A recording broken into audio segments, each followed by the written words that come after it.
Hello, and welcome to the webinar, Navigating the Pandemic While Innovating for the Future. My name is Trace Blackmore. I have a water treatment company business. I also host a podcast called Scaling Up H2O, and I'm here with my good friend, Jill Cavano of Scranton Associates. Jill, this is going to be a great webinar. I think there's a little bit of something for everybody. I think everybody's going to have a handful of takeaways that they can instantly start working on their business, whether they're a supplier, whether they're a water treatment company owner. So I'm really excited to get started. I am too. Well, what's our first topic that we're going to talk about? Our first topic is company culture. What company culture means to me is the shared values, the attitudes and behaviors of a company and its employees. I have a favorite quote about company culture from Simon Sinek. My favorite quote is, "Customers will never love a company until the employees love it first." And I think that especially during this pandemic, company culture is more important than ever with all of the uncertainty, just to navigate through the pandemic and keep your employees informed and kind of have a cohesive unit is very important. Yeah, I love that quote by Simon Sinek. And I love that we're talking about culture, and culture is a really big thing here at my company. And I've even had the opportunity to help other companies develop their culture. And more often than not, people think when they hear the word culture, they're thinking touchy-feely. And it really isn't. The definition that I pulled up for it is it's probably everything but touchy-feely, the manifestation of human intellectual achievement regarding collectivity. That couldn't be more scientific. I think my definition personally is it's the glue, the cultural glue that binds everybody together. And when you look at why people leave a company, sometimes people leave for money, but very seldom it's a money issue. It's because they lost connection with that company, and that means culture. When people feel they are being fulfilled on many different levels because they jive with that culture, people thrive in that community. Another thing I like to think of when I think of culture is the tribe mentality. When we're part of a tribe, we feel that we belong, we feel like we can contribute. And when we're a member of that tribe, we know that we belong. And now we throw into the mix, we've got stay-at-home orders, we've got people working remotely, we've got this stuff called COVID-19. And how do we deal with culture with all this other stuff that we're now having to deal with? Trace, I agree completely. I think company culture has changed. I guess you could say pre-COVID, I guess mid-COVID, post-COVID. I think now company culture, especially for us, is more important than ever. There's so much information out there. It's misinformation. The times are uncertain. You don't want people to become scared. You want to do everything that you can to alleviate stress in your staff. So what I've done to kind of foster a sense of company culture even more so than we've done is just made sure to communicate more with my employees. I find that we meet more, even if it's not an official meeting. We just meet to talk about, the expectations of how to keep ourselves safe at work, how to keep ourselves safe outside of work, any new procedures that we're going to institute. We'll touch more on that later. All of the things that we've had to change. We can't really work remote as a manufacturer. So meeting with my employees and staff and keeping them up to date is really key. And I find that that's kind of brought our company closer together and made our culture even stronger. I've tried to do things such as, have special luncheons, because this is a stressful time for everybody. It is really kind of the great unknown. We've all never navigated this before. So culture is so important. How do you know that you have a good, strong company culture, would you say? It's a really good question. And, when I think of, if I were to look up my company filings with the state of Georgia, it lists me as the chief executive officer. And that's how the state sees me. But I really look at myself that my job is I'm the chief cultural officer. So I'm the tribe leader of this tribe, if you will. And my job is to make sure that we have a strong basis for culture that everybody understands and everybody follows. In fact, we go as far as to say we hire, fire, reward, and recognize based on our culture.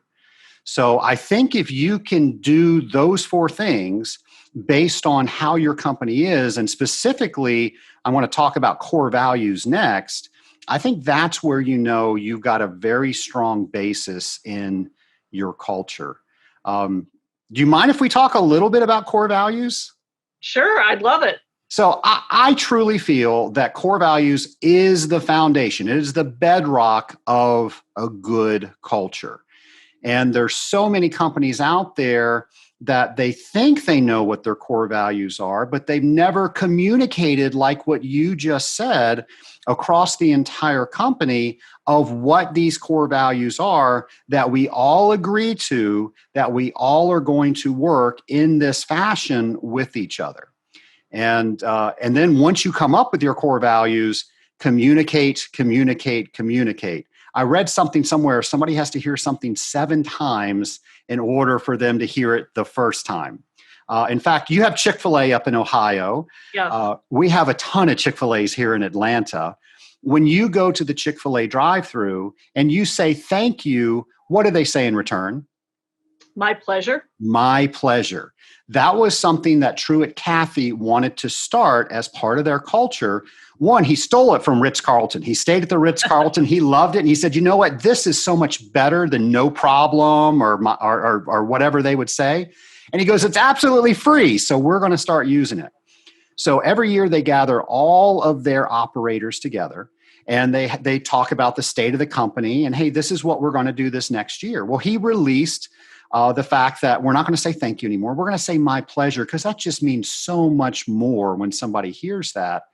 And so he said that. And then he was so excited. A week or so later, he got in his car. He went through a drive-thru. He said, thank you. And the lady said, no problem. And he was like, oh, it's not working. Do you know how long it took Chick-fil-A to say my pleasure? I can only imagine. Probably a lot longer than he thought. It was a lot longer than he thought. It was 7 years. Wow. 7 years of staying the course, repeating the exact same message, and making sure that he gave people opportunity to fail, but allowed them to get picked back up as well. And now you can't go to a Chick-fil-A and they won't say anything but my pleasure. In fact, I find myself doing it now. So it just goes to show that you have to communicate that. But also core values is more than just a piece of paper or maybe even a plaque that we had made that's all dusty hanging on a wall. It has to be embedded in everything that we do. Like I said, we hire on it, we fire on it, we reward, and we recognize on it. So the exercise I like to ask people to do with core values is, one, you can't do it on your own. So I would recommend you and I, as the leaders of our company, we're part of that team, but we get the head of the departments to come in and allow us to have a discussion with them. So we have to be a little bit vulnerable as a leader. And then being vulnerable, we need to ask them, what is the ideal employee? What does that look like? If we hire somebody, who do we want with certain traits that's coming through the door? Another way to ask that is, who will we not allow to work here? So what is the opposite of the core values? And I find that that's normally a better way to get some answers out of people. If they're not able to figure out what they really want, they can definitely tell you what they don't want. And there's a lot of value with that. And by the way, I'm just doing this on a whiteboard as people are talking. So very casual. And then I ask them, okay, now if we're going to take it as far as to hire, fire, reward, and recognize, do the traits that we just mentioned, do they match that? And then people say, well, that one, not so much, or maybe that's the sentiment, but it's not the right word. And then you can go around and you can wordsmith. And this isn't a 10-minute conversation. This is a meeting and then maybe a follow-up meeting. And then once you decide on what the words are, I encourage somebody to go through and then define which each one of those words are. So one of our core values is integrity. Now, we can define that totally different, and that's fine, but we have a very specific way that we define that here in the company. And because everybody was hired based on that, everybody knows what that means, we can, without a doubt, hire, fire, reward, and recognize. But when you have a culture like that, now you can bring that in to any situation. And it just makes it so much easier to have conversations that are hard to have.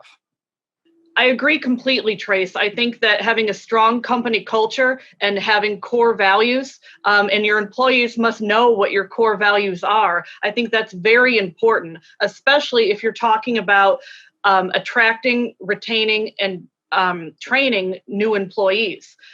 Without a strong company culture, what kind of employee, as you just referenced, are you going to get? How do they know what their expectations are? And, employees, like you said, never leave for the money. They leave because they're unhappy. So I think especially during this time of the pandemic, having a strong company culture as it pertains to your staff is very important. During this pandemic, we have not needed to lay anybody off, but we also haven't needed to hire anybody either. But a lot of my supplier colleagues that I've talked to, they're struggling. So even if you have a strong company culture and core values for your company during the pandemic, what is a safe way to train new hires and do interviews? That's one of the struggles of the pandemic, because it seems like the way that we do things now is so new. It's out of the box. Everybody's coming up with virtual ways to do it. But company culture as it pertains to your employees is key. That's why they're going to want to work there, and that's why they're going to want to stay. Totally agree with that. I think now more than ever, we have to bring culture into our meetings. We're going to talk later about remote work, and the people that are not seeing people on a regular basis, they feel like they're disconnected from that tribe that we mentioned to earlier. And we have to make sure that we're including them more now than ever and tying it back to our core values and our culture. And then, I think everybody's probably zoomed out. We've used Zoom so much during the pandemic, but again, how cool is it that we can do so much with a platform like that? I've done it myself. I know some other members of our mastermind have done some of the things I'm getting ready to mention, but in addition to just company meetings, they have games. And we've done Wheel of Fortune over Zoom. If you remember the TV show Press Your Luck, we did that. We did Who Wants to Be a Millionaire? And our questions were centered around our culture. We had, not only defining our core values, but we list specific examples where people got awards for doing a specific behavior with culture. So we had that on there. We had trivia with the company. Things that if you worked in the company for a while that you would know, and just really had fun with it. And, we talk about all the things we can't do during COVID. That's something you can do. And it's probably something we wouldn't have done if things were as normal. And to this day, we probably started doing that back in April. People talk about how much fun it is. And when are we going to do the next one? I agree. I've been on a Zoom call where we had a best background contest. I would have never, ever done any of these things. I think that, even though you can't, do the personal touches in the in-person meetings, I've had a lot of supplier, friends and colleagues say that, sales channels are changing. But I do find that you have to look for the positive, and that the virtual world that we're in right now does allow you to do things a different way, but there is some benefit to it. So I always try to focus on that. I think that's great. I want to make sure as we go through this webinar that we give people handles that they can pick up and take something with them. And whenever I'm looking at core values, if you ever listen to the podcast, one of my favorite books is The 7 Habits of Highly Effective People. I think that does a really good job of helping you build core values. It's speaking more of a personal sense, but there's no reason you can't translate that to the business. And then, of course, the book that we just finished reading in the Rising Tide Mastermind, Gino Wickman's Traction. And EOS stands for the Entrepreneurial Operating System. And I borrowed those words, hire, fire, reward, and recognize from that. But in that book, it also talks about how to come up with your core values, but also how to embed them in your company. So if you're looking for a how-to to start, just making the core values a bedrock of your organization, I would say either of those books or both of those books would be a great start. PPP, EIDL loan, Social Security deferment, oh my. Our next topic, I'm sure, is one of the major things people are going to be curious about and have questions about is economic recovery and best practices during this uncertain time. I know for myself at Scranton Associates, we did apply and receive the PPP loan, but like a lot of people, our bank is not accepting the forgiveness applications yet. So we've done a fabulous job of keeping all of our records and getting everything ready to submit, but we've had nowhere to submit it to for the last couple months. So we're still in a holding pattern. As far as our EIDL loan, which is the disaster loan from the Small Business Administration, we didn't need it. But in conferencing with my CPA, he said, well, you don't need it. But he's like, it's called a disaster loan for a reason. So he's like, there's no harm in taking it. You might as well go ahead and take it. And if you need it, you have it. And if you don't, you can send it back because there's no payments for a year anyway, although interest does accrue. I guess September 1st, there's also the Social Security deferment. My accountant and I have just started talking about that, so we haven't come to a decision on it. We're still gathering information, but it seems like it may be something that's not a good fit for us because, like I said, we have not had to lay anybody off or change anybody's salary, so I'm not quite sure what the benefit would be. But it's very important, I think, and I'm very lucky that I have, a fabulous CPA where we meet all the time. I have my dashboards. We meet once a month and go over everything. Because all of these rules are constantly changing and record keeping is paramount. So you don't want to go ahead and take advantage of these and find that things that could be forgiven are not because your record keeping wasn't up to par. I'll be working with my CPA more as we head into the end of the year to make sure that any kind of tax credits or anything that's available to me as a business owner from this pandemic that I'm able to take advantage of.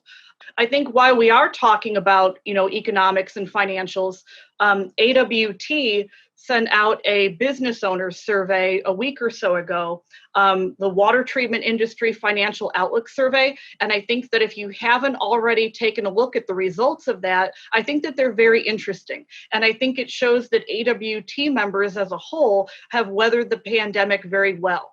And I think that just goes to show that, we all have a lot of good information available to us and are taking advantage of it. And Trace and I hope that this webinar can be yet one more tool along with the speakers that we've brought to you today that can help all of us navigate this together.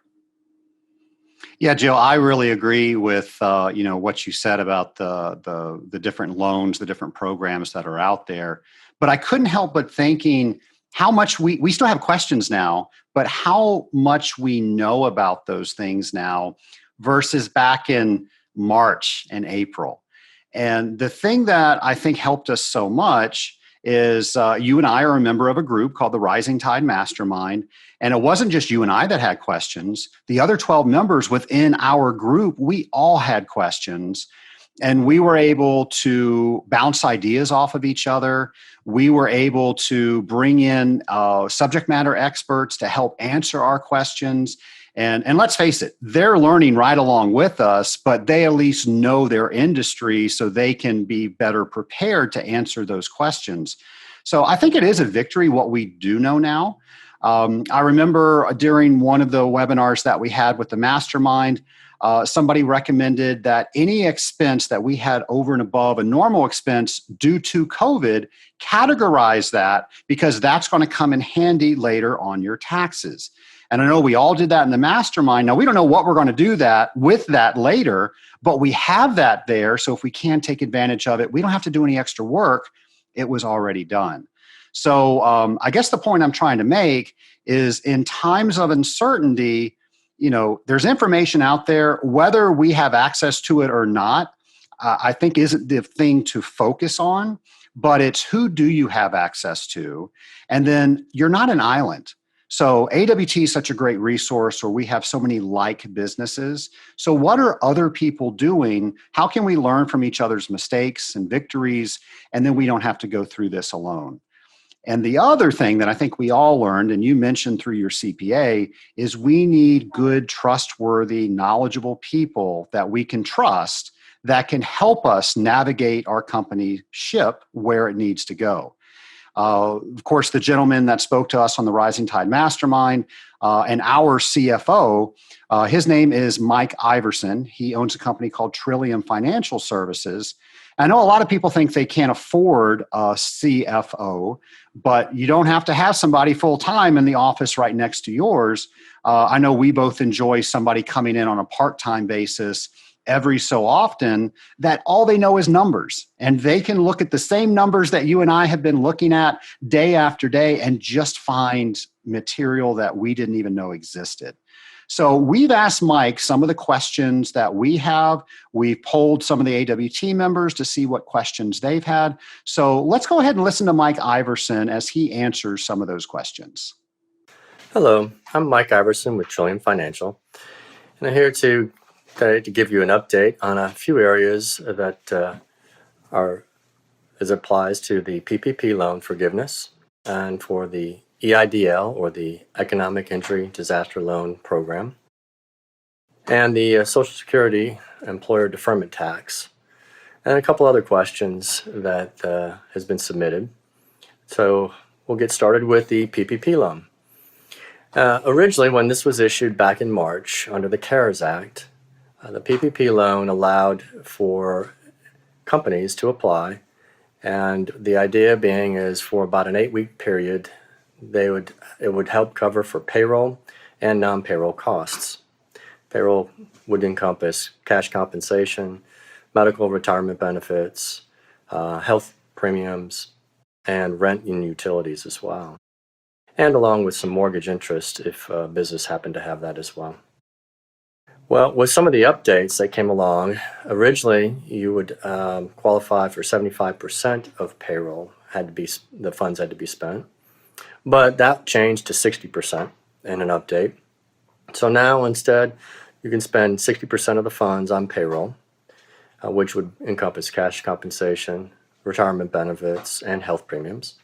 And then the remaining 40% could be spent on rent and utilities and other non-payroll costs similar to that, and transportation.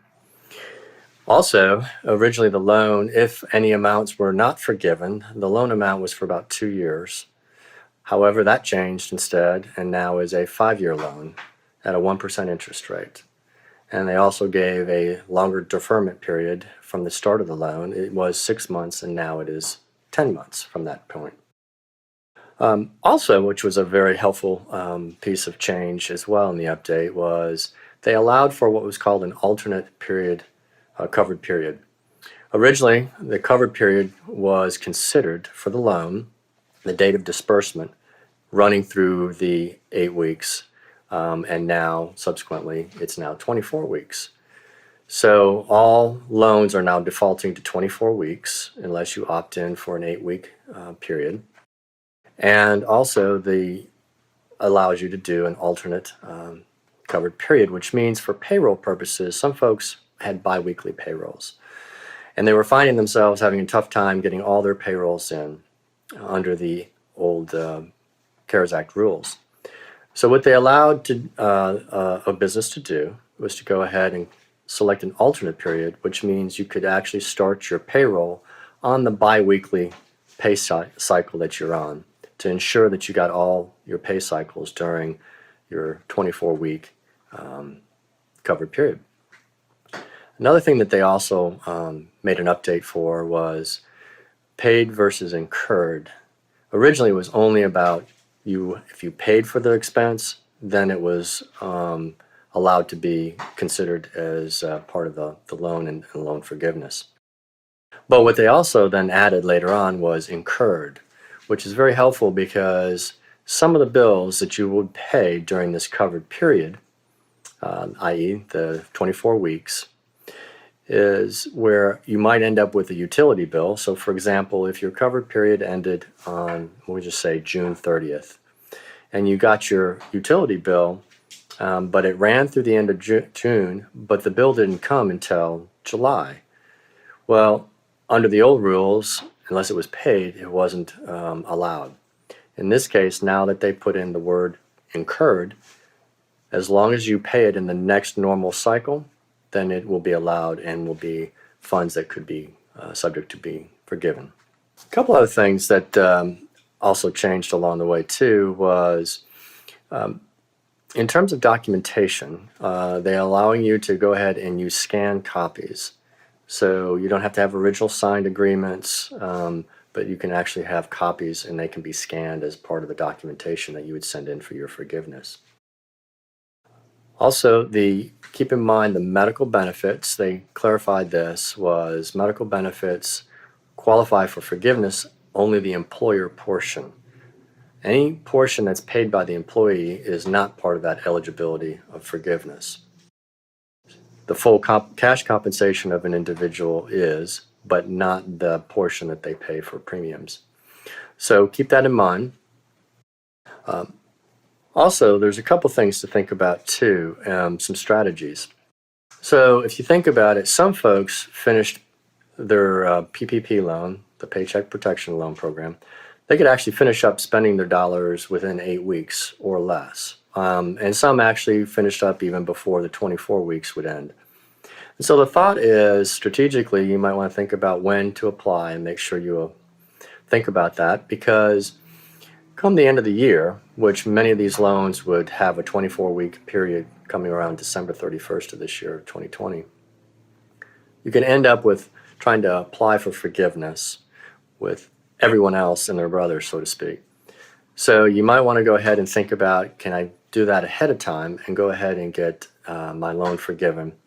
And what you want to do is check with your bank who provided you with the loan and see whether or not they're accepting applications at this point. The other thing too that some folks are looking at is if they get forgiveness earlier now, for instance, let's say it's here in September and they're able to apply for it with their bank, but they also see that business is going to be potentially slowing down towards the end of the year, and they might actually have to have some layoffs at that point. Well, one of the things that you can consider is when you do get the forgiveness or you made that application, that sort of stops the FTE requirement, so that if you do have to do layoffs later, it will not count against you in terms of your application, because you put that application in, it is now in process, and you have locked down your head count for that application. So something to think about. The other thing that is interesting too that they're considering, it hasn't happened, it hasn't passed yet, but there's talk about any loans under $150,000. They're anticipating potentially to just have automatic forgiveness. The idea is there's so many loans, well more than 50% of the loans were for an amount less than that, and all the applications, the hundreds of thousands and millions of applications that would come through would just be a huge bottleneck for the SBA and for their system to be able to process it. So they're considering doing some automatic forgiveness. That is not yet written in stone, so to speak, but there's talk about it. So we'll see, so stay tuned with that.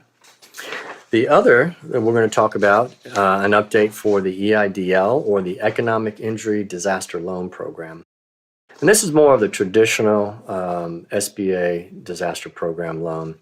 It's been around for a while, and it's been available for companies where their governor in the state has declared a disaster. Well, in this case, with COVID-19, all the governors declared a disaster, and so all businesses would qualify for an EIDL loan. These loans typically are up to about $2 million, and they have 30-year terms. And the interest rate at that point that was stated as a fixed rate at 3.75% under the COVID program.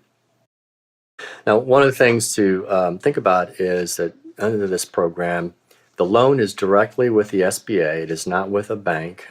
So unlike the PPP loan, which you went through a bank in order to get those loans, this loan, the EIDL, is directly through the SBA.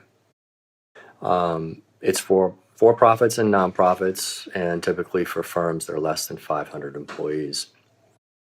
And the only thing to consider is one of the good benefits that came out of the CARES Act for this was that there's no personal guarantee on these loans, except all the loans, though, are secured by all the borrower's assets. And what that means is that anytime the borrower wants to dispose of assets, it requires an approval from the SBA. So that could be selling equipment, it could be selling vans, it could be buying or selling a business or a portion of your business. So you really got to think about that as a part of this process. The other thing too that an EIDL loan does have as a qualification is that when you do, or if you get an additional loans that are outside of this program, then if you have an EIDL loan, it is required that you then use those funds from the new loans to pay off the EIDL. So for instance, if you have an EIDL loan of about $50,000 and you end up getting a new loan from another bank and it is $100,000, then the $50,000 of those funds would be needed or would have to be used in order to pay off the EIDL loan.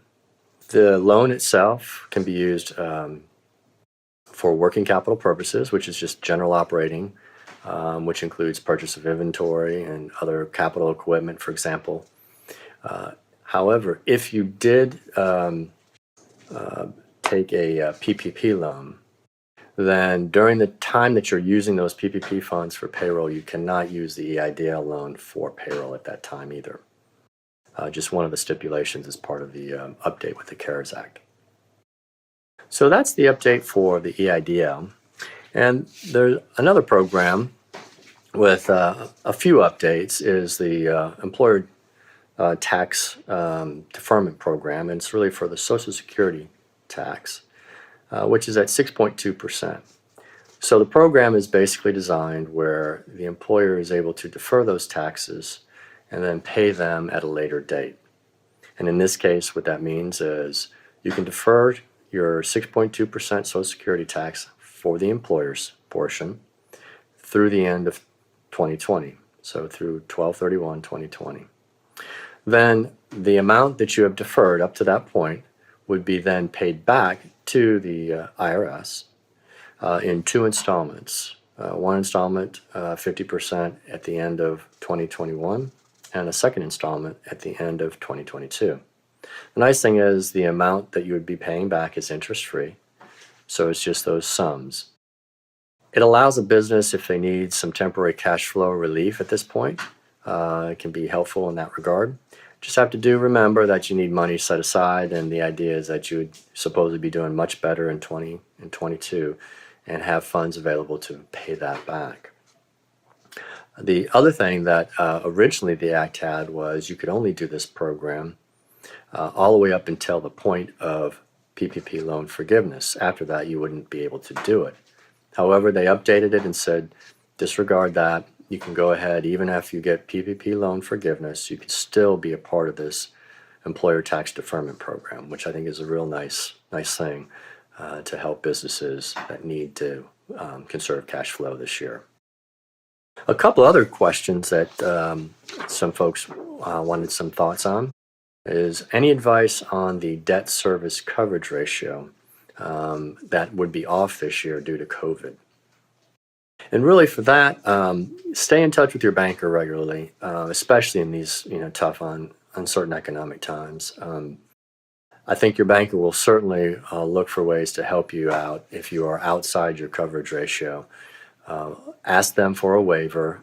The best thing you could do is forecast for the balance of this year what things might look like, And also, if you can, forecast into 2021. That'd be a little difficult because I know for some firms it's still so uncertain you're not quite sure what 2021 is going to look like.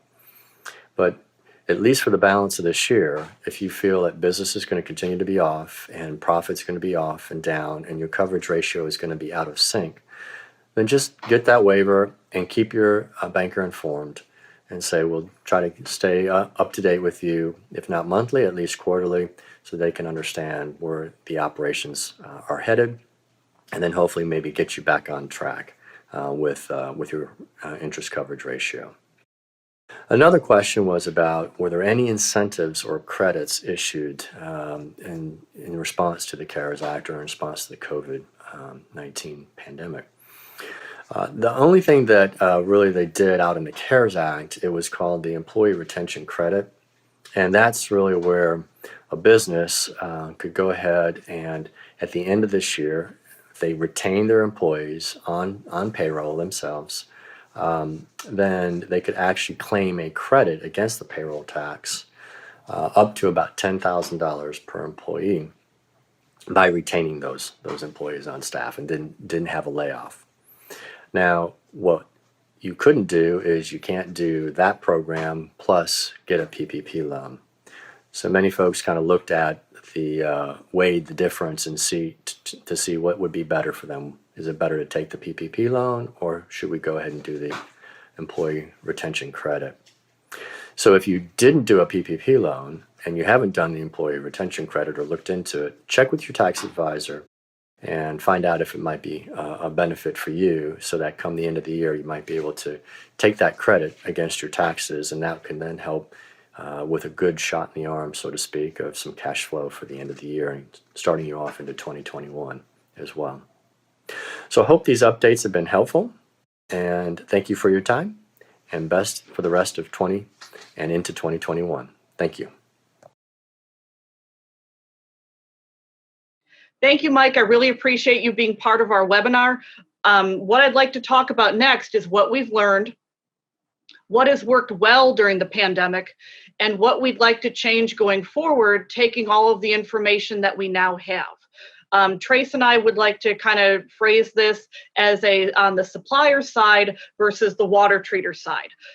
Surprisingly, I think that there was a lot of synergy, but there's also some differences. So myself being a supplier, what I've learned, what's worked well, and what I need to change going forward is being a manufacturer. I think the biggest thing is that we didn't have a choice in working remote.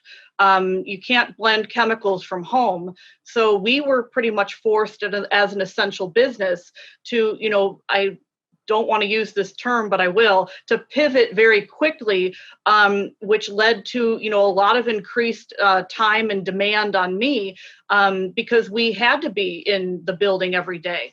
We are very fortunate that we can space out, but it meant that, very quickly, I had to, get what I felt was the best information to my employees. I had to make sure that they were all spaced out. I had to source, PPE, masks and gloves. And as I'm sure everybody can attest to, those types of things were in short supply and are still in short supply. One thing that we did is that we had a couple of employees that were in a different age group that were maybe a little bit higher risk. And those employees did work remote, but for the most part, that really wasn't an option for us. What I've learned, like I referenced before, is that communication is key. I need to let my people know what I expect from them. And I also need to keep on them so that as the days and weeks go by, they don't become relaxed. I needed to figure out what happened if somebody in my staff was exposed to COVID or had COVID. What do I do? We had to come up with a plan. You can't, tell my customers, well, we're going to shut down for 2 weeks. That is not an option. So we have learned a lot. We've come really far, and I feel like we're kind of practicing the best practices going forward. We know what works for us. We've got, the spacing, which we're fortunate. We've got the PPE that we need. We can keep certain people home remote if we have to. I've even gone as far as when the drivers come into the building to pick up the loads each day, that I've had my staff only use the facilities in the office. That way the drivers are the only ones using the facilities in the back. So I've completely segregated and tried to minimize as much contact as possible. So pretty much we're not letting any visitors in the building. We're not letting anyone call on us. So it's pretty much just us. Everybody takes their temperature every day before they come into the office. And I've instructed my people that no matter what, if you are sick, we will deal with how we count your time off later. Do not worry about it. But if you are sick or you think that you've been exposed, do not come in. That is paramount. We can deal with everything else later. And, everybody has been so receptive to it. We've had zero problems. Everybody has been very safe. We're only around each other all day, 6 feet away from each other. So we've had to change really quickly, and it's went really well, and we've had no problems. From a supplier perspective, it was pretty stressful in the beginning because my customers, I have to ease their fears because they're afraid we're going to run out of materials. And as a supplier, I need to make sure I have materials for my customers. So we, just like I think all of my suppliers echoed, and all of my colleagues that are suppliers echoed, that everybody went and stocked up, because of ports closing, just uncertain times. So we're all kind of heavy on inventory, but I feel it's a necessity because how else are you going to, tell your customers, don't worry, we've got material, we're not going to run out. Communication is key. Communications with my customers. I spent quite a bit of time just, calling and making sure, we're here, we're open, we're operating, we have plenty of product. Everything for us is going to be business as usual. I've learned that is a lot of time. I've learned that everybody was very receptive to just being transparent and, being contacted and just having a conversation with people. This is what I'm doing. How are you doing? I think once I reached out to everybody, I think it's just nice to even have an excuse to just talk to people. Like, how are you doing? What's going on? Everybody was very receptive to that. Now, of course, increasing your inventory and stocking up takes away from your cash. But like we just talked about in our last section, with Mike and with myself and my CPA, we made sure that we're cash strong to go through this, stocking up on inventory or not, no matter what happens, we're in a really great position with our employees, with our customers, with our suppliers, with our financial situation, with our financial people. It helps so much talking to my member, co-members of the Rising Tide Mastermind and just bouncing ideas off each other. It's a lot of work on my end, and that's what I've learned. This is a lot of work, and communication is key. But I think, to be honest, with the pandemic, we are in a better situation now, I think, than we've ever been. It was hard won to get there, and kind of, all of a sudden, Ohio says, okay, we're shutting down, and okay, well, we're an essential business. Nobody worry, we're not shutting down. I've learned a lot, and I think I can say that I've formulated through trial and error the best practices to move forward. And I feel very confident about the future. I think as the water treatment industry and the country as a whole moves towards economic recovery. What that looks like right now, I don't know. I don't think that this is anywhere near over, but I feel confident that the work that I've put in and the knowledge that I've gained, I feel that we're in a better position than ever to move forward. And of course, that's the whole goal, that we don't just get through this, we get through it stronger on the other side.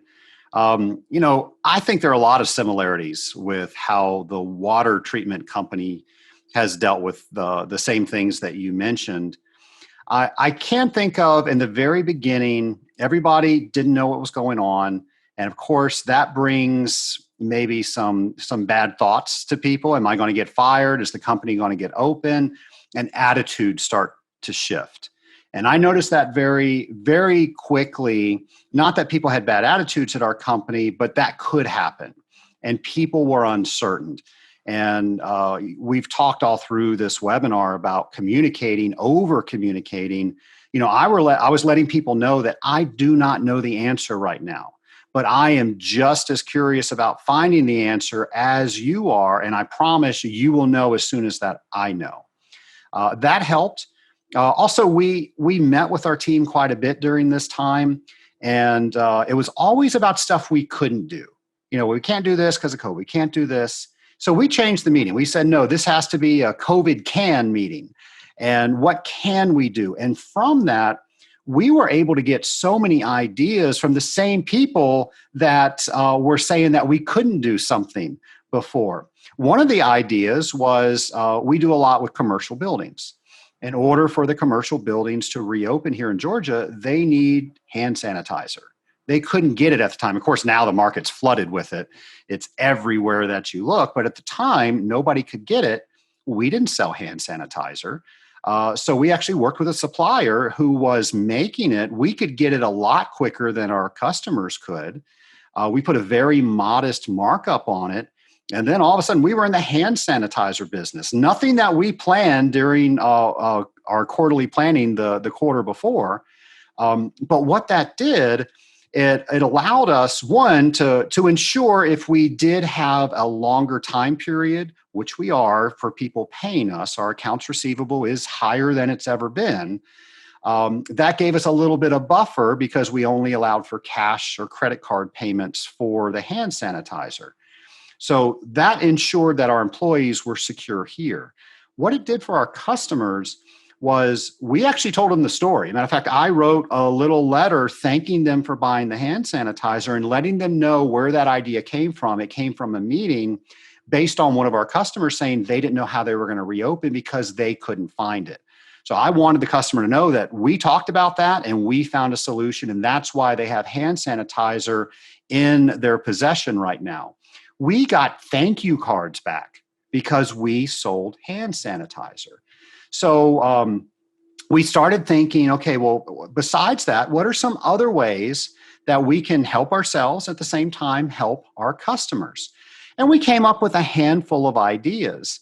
Occasionally that we can't do that because of COVID would creep back in, and we had to change our minds around that. But something that we like to do, and I know all water treaters want to do it, is a customer review. If our customers don't understand the value that we're providing, then when somebody else walks in the door and they're $1 cheaper, well, why shouldn't they go with that person?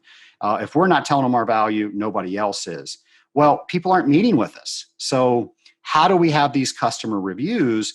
And I'm sure if your company is like mine, you're probably backed up on the reviews that you probably should have already done before COVID. So we started scheduling them over Zoom.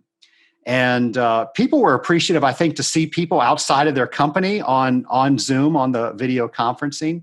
But we picked up so much new business because we were reviewing where we've been, where we need to go, and then the pieces that were missing that the customer needed to approve in order for us to take their water treatment program to the next level. We had one-on-one contact. They were less disturbed. We had their undivided attention because we do have this pandemic going on. And again, it looks like we are slated to have one of our best years ever. And it's because, we can't do a lot of things, but when we look at what we can do and we ask our people to help us think that way, you never know what the customer's going to approve. So, I think that was key with that. Of course, we're calling this lessons learned. I think it's really lessons learned and learning. We learn something new about what's going on each and every day. You and I share things quite a bit because we're in the same mastermind group. So I don't have to worry if you learn something, you're not going to share it with me. So it's my hope that other members out there in AWT, have some sort of forum that they can get that information. Because I got to tell you, with all the stuff that comes out every single day, you just don't have time to keep up with all of that. Another thing I'll mention is you mentioned having like a COVID plan. And companies are doing that now. And it used to be you had to write them and hope that they were the best. Well, now you can find templates all over online for free. So if you haven't gone and searched for some sort of COVID plan for your building, I encourage you to do that. That allows your people to know that you're serious. If there ever were an issue, you're not going to stop COVID, but at least just like Legionella, you can take liability off the table. You can say, hey, we've got a plan. This is the items that we are going to do if something were to happen. Well, in addition to all of us doing that, our customers are doing that as well. And if you're like me, you've probably talked, of course, outside of New York, you've talked to your customers about doing something about Legionella due diligence. And they may or may not have done anything. Well, folks, they are putting money in their budget right now to write these COVID plans. It is extremely easy to talk to people about putting something for Legionella as well, doing a water management plan, because now they're open to that. They see what can happen when the world gets sick, when somebody gets sick with their building.